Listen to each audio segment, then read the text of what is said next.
Today on CityCast Pittsburgh, the billions of dollars in investments for UPMC and Allegheny Health Network's new specialized hospitals and medical centers could end up hitting patients in their pockets.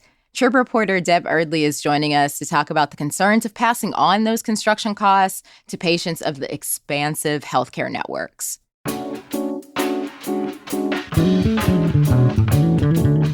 It's Wednesday, January 18th. I'm Morgan Moody, and this is CityCast Pittsburgh.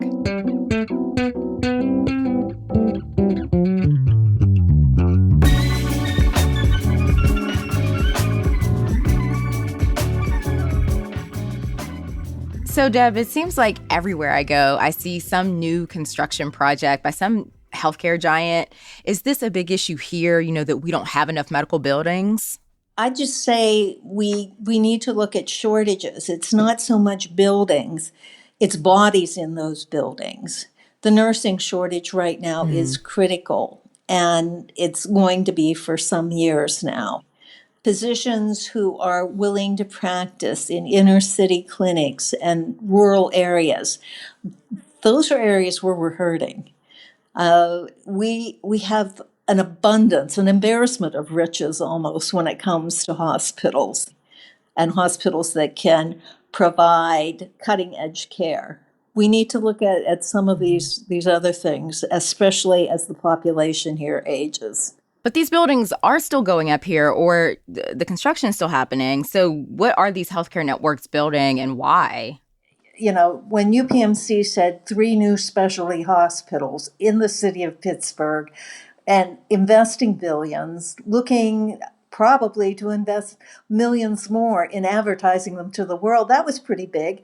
AHN likewise was expanding its facilities and looking more sort of in a different kind of direction, but both of them are spending an awful lot to bump up facilities. In some cases, they're facilities that are really old and aging. I mean, Presbyterian Hospital, once known as Presbyterian, UPMC Presbyterian, that's an aging facility. And the folks who work in it, God bless them, how they find their way from one place to the next. I have a friend that works in that building, and she is routinely lost. But when you said AHN is looking in a different direction, what do you mean? It seems that a lot of their building had to do with expanding existing facilities, building cancer care centers. They did build a new hospital, the Wexford Hospital. And when you talk to the two of them, they're both offering services across the whole spectrum of healthcare, from primary physician practices that they offer to tertiary care facilities where you can get the latest cutting edge treatments. But when you talk to AHN, the thing I noticed is that they tended to emphasize more their work going out into the communities. And with UPMC, they're emphasizing the facilities that they think are going to bring people in from around the world. I mean, this sounds like a good thing. Like specialty hospitals might mean curing more diseases or saving more lives. But what are some of the concerns you came across in your reporting when it comes to hospital expansion? The concerns are the costs. Yeah. And the availability. Yes, they will bring people in from all over, but I think, as one of our economists said, there are no free lunches when you're putting billions of dollars into construction. And make no mistake, these are not bare, stripped down facilities. These are beautiful places. Yeah, I saw one of the descriptions was like a Zen garden. Yes. Private rooms with a view, and the flat screen TVs all on the walls. They're very nice facilities. But again, the question becomes is what does that do to cost in the end? In some instances, are we building overbuilding? Now, the health systems themselves would tell you no, because they would use the explanation that because they are part of a system that also has insurers, that they have an incentive to keep costs in line. But everyone who's studied this kind of expansion is concerned that costs go up.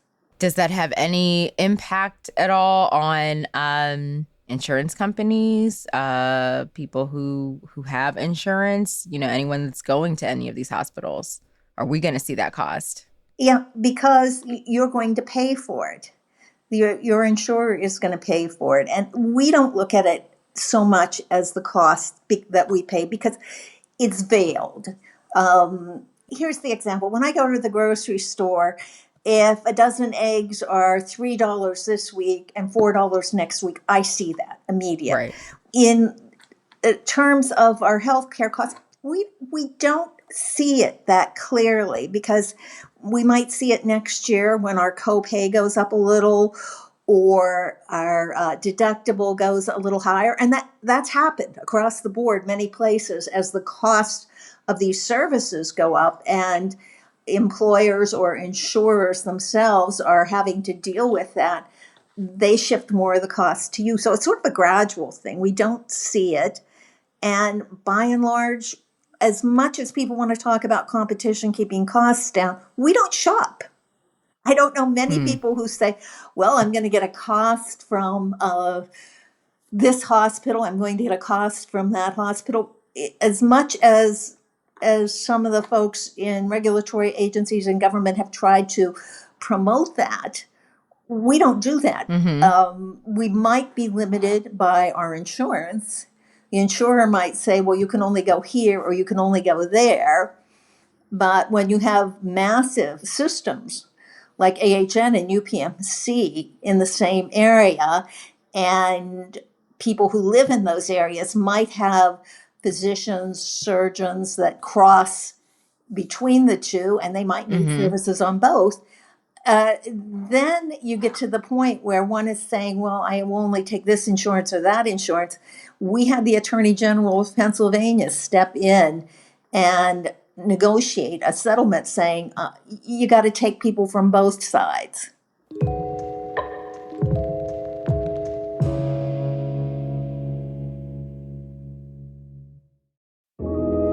Hey, CityCast listeners, newsletter editor Francesca DeBecco here. Do you want to get your message out in the Burgh? You should advertise with us. CityCast Pittsburgh reaches the locals who care most about what's going on around town. Our listeners and readers are the dedicated residents who live and breathe all things Steel City. They're looking for new restaurants, attending local events, and proud to be politically and socially engaged. Learn more at citycast.fm/advertise or email us at ads@citycast.fm.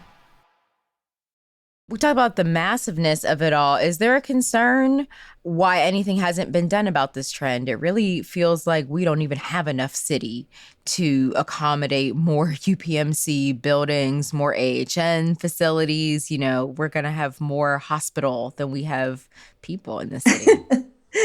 It's interesting that you mentioned that because Pittsburgh has floated, as we know, on eds and meds.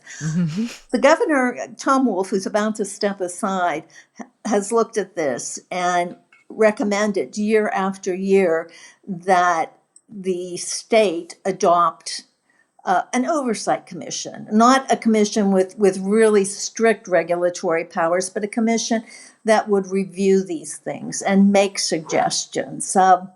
That's happened in some other states.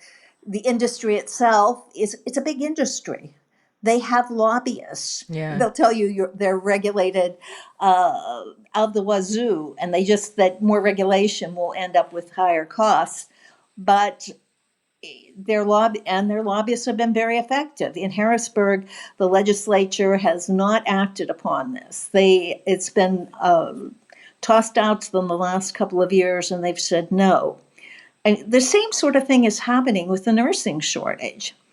No one will deny that we have a shortage of nurses. Hospitals can't staff the beds that they have right now. You've probably heard stories about people being admitted but being housed in ERs for days at a time. And that's because even though the hospital might be licensed to have XYZ beds, it's only able to staff X and Y because of the nursing shortage. And at the same time, nurses are saying that they're being overworked, that patient care is struggling. They have asked repeatedly that the state set standards for the patient-nurse ratio. And the hospitals that are crying about the nursing shortage, also their industry lobbyists will go to the state and the feds saying, but you can't do that to us. We're over-regulated as it is. Don't slap more of these regulations on us. So it's push and pull. And this is not an industry. It's not like the power company or the phone companies that have been regulated by the Public Utilities Commission. This is sort of a hybrid animal. So the idea of proposing a commission, to act as an oversight for all of this expansion happening with the hospitals, is this purely something, that is happening in Pittsburgh because we are, such an area that is rich in hospitals and medical education? Is this something that's just in this area? No, it's happened. In Pennsylvania, it's happened at the state level. I don't think anyone would care to even tackle it at the local level. This is something that's going on at state levels. There are a couple of states that have done this, and they've had some success. I'm told that Massachusetts managed to get a massive health system to take a step back from a proposed expansion and perhaps structure it a little differently in a way that might be more beneficial to consumers or patients. Oregon's doing the same thing. For many years, there were certificate of need programs at every state around, and what they would do was Hospital XYZ wanted to build, and they would have to come to the certificate of need panel that would sit down and say, yeah, we need a hospital there. You're right. We need one. The numbers justify it. Go ahead and do it. But those panels, those certificate of need panels, have slowly but surely gone out of existence. Pennsylvania's, I think, expired maybe 20 years ago, 15, 20 years ago, and many of them have elsewhere where they're still existing. Folks say they haven't been entirely effective. So it's an evolving creature. It's very different than it was in the last 4 decades. These huge systems have really come into play. Once upon a time, you had a Cleveland Clinic, a Mayo Clinic, Hopkins, but you didn't have these giants, and these were research hospitals running outlying facilities. There were a lot of little outlying independent community hospitals.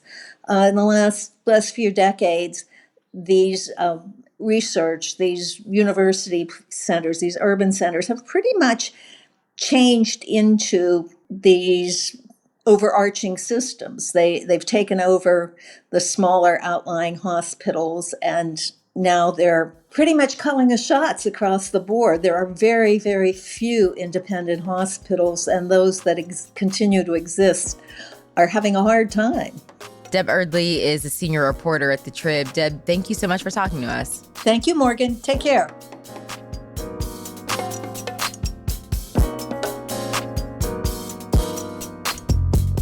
A little more news before you go.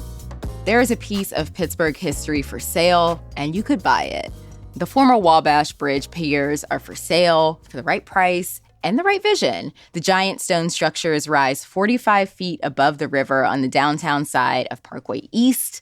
WESA reports several groups have already proposed their ideas for the project, including a public art display and a climbing space. And your bus route might be changing. Pittsburgh Regional Transit is planning to alter some bus routes ahead of construction on the Bus Rapid Transit system between downtown and Oakland. If you want to weigh in on the proposed changes, there's a series of public hearings at the PRT office in downtown and virtually this week. You can find links with more information in our newsletter. That's all for today here on CityCast Pittsburgh. If you enjoyed the show, tell your friends, rate the show, leave us some hearts, leave us some stars and reviews, and subscribe to our Hey Pittsburgh newsletter. We'll be back tomorrow morning with more news from around the city, so we'll see you then.